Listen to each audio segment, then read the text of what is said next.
in your relationship, whenever there's conflict and arguments, you find yourself trying to beat your partner. And I don't mean physically beat, I mean beat them emotionally. If they say some shit that you don't like, you say something back. Do you find yourself keeping score? Do you find yourself doing, what they call out there, tick for tack? Keeping count like a boxing match. Think about that. Think about the last conversation, the last interaction, conflict you have with your partner. Is that what happened? And if it is, maybe let's take a walk together. Where at the end of this walk, I like for us to get to a point where just black and white, we're not doing that. We're doing something transformational. We're doing something very different. Understanding why we would keep score in our relationship with our partner is really important. Often that has to do with our self-esteem and our self-confidence, our self-worth. It has to do with our pride or ego.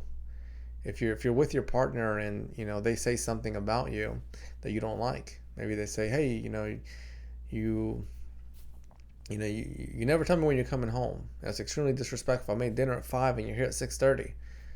The kids and I, we haven't heard from you for all day. We haven't heard from you all day. That statement can hurt. It can sting like a bee sting.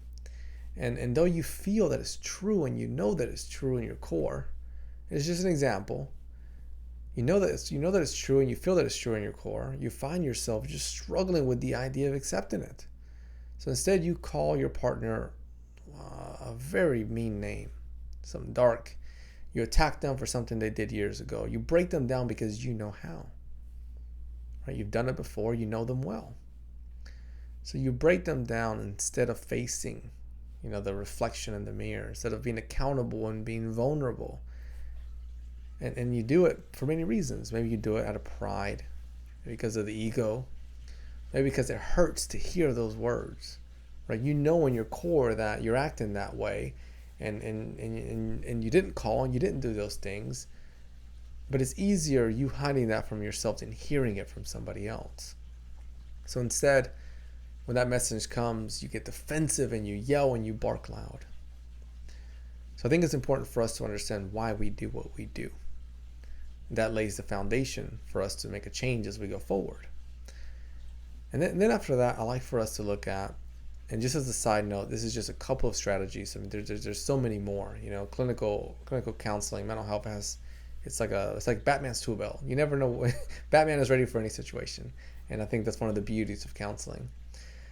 So kind of going back, I think one of the avenues of support that can really help is acknowledging that someone is willing to give you a comment that you may not like, but that can help you grow.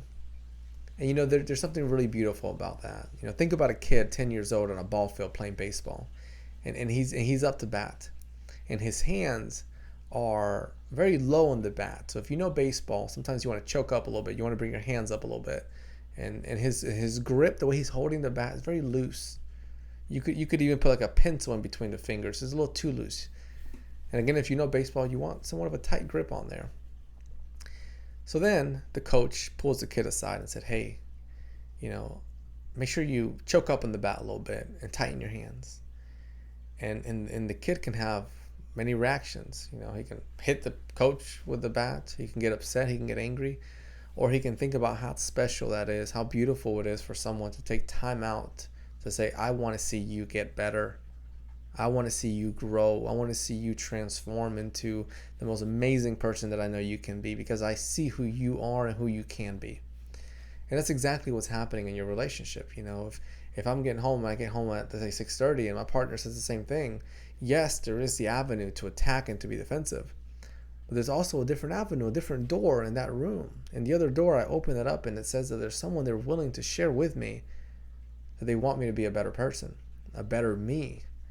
And I know you, like me, at one point in our life, many, many points, we face the reflection and we smile and we want to grow and we want to get better. And we say, man, I want to get better at this. I want to be faster, smarter, kinder, more empathetic, more supportive, more loving, a better father, a better husband, a better, etc. I think that's a basic element of most humans. We want to grow in some kind of way.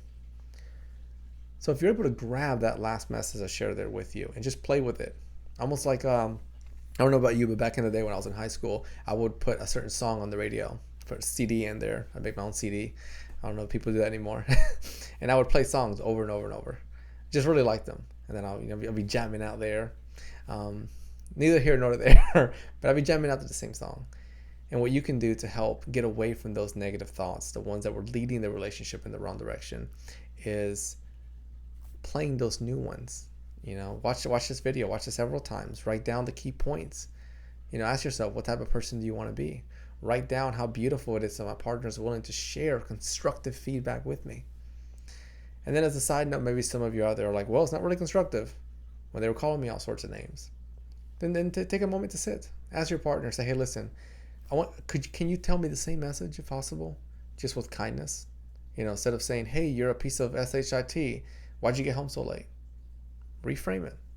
We really want to spend time with you. We really want to spend time with you. And we had dinner at 5, and you said you'd be home at 5.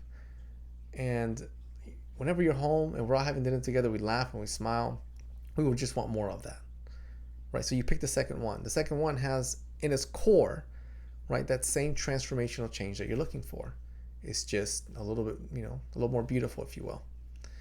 So I hope that this conversation here was helpful. I hope that you're able to navigate your relationship in a beautiful way. I hope that you're able to wake up and acknowledge that work is a key point of our relationship. We got to show up, we got to try, we got to face that reflection. When we mess up, we got to be able to say, how can I be accountable? How can I be vulnerable? And there's something beautiful yet difficult about that, but it helps us grow into the person that we want to be. If you haven't done so already, subscribe to the channel, share this with anyone out there that you think will find it beneficial. One of the ways that a YouTube channel grows is through people subscribing, people liking, and having a lot of viewers, if you will, on here. So I love being on here. I love sharing all these messages with you. I love hearing all the comments that you have, and all those of you that email, all the questions that you have, or just email and say thank you. Thank you right back. Have a beautiful day. Smile all day long, and just enjoy it. Enjoy each day as much as possible.